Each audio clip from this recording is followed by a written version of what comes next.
வணக்கம். வாழ்க வளமுடன், வாழ்க நலமுடன். அன்பானவர்களே, நாம் இன்றைக்கு அறிந்து கொள்ள இருப்பது சிறுநீரக கற்கள் கரைய நமது பாரம்பரிய தமிழ் மருத்துவ முறையை அறிந்து கொள்ள இருக்கிறோம்.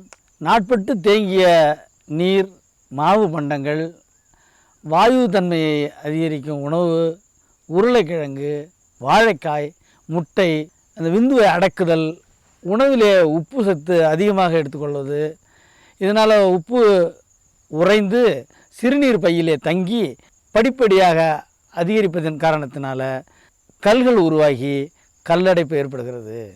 இதனால் சிறுநீர் கழிக்கும்போது வலி, குறிமுனை வீங்குவது, சிறுநீர் வர தடையாக இருப்பது, சிறுநீர் கடுத்து கீழ் இறங்குவது, இடுப்பினுடைய பின்புறம் வலி, சிறுநீரில் மணல் போல கற்கள் வெளியேறுவது, இரத்தம் கலந்த சிறுநீர், இதுபோல் தொந்தரவுகள் ஏற்படும்.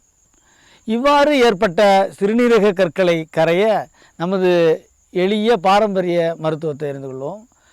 இதற்கு ஒரு இளநீர் எடுத்துக்கொண்டு ஒரு கண்ணை அதில் திறந்து அதற்குள் சீரகம் ஒரு ஸ்பூனை போட்டு, நாட்டு சர்க்கரை ஒரு ஸ்பூனையும் போட்டுட்டு, பாசிப்பயிறு ஒரு ஸ்பூனு ஆகிய இந்த மூணையும் அது உள்ளே போட்டுட்டு மூடி வச்சிடணும்.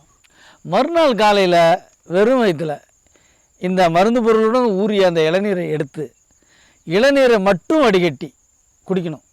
இவ்வாறு சில நாட்கள் குடித்து வந்தோம்னா, தொடர்ந்து குடிச்சிட்டு வந்தோம்னா கல் வெளியேறும்.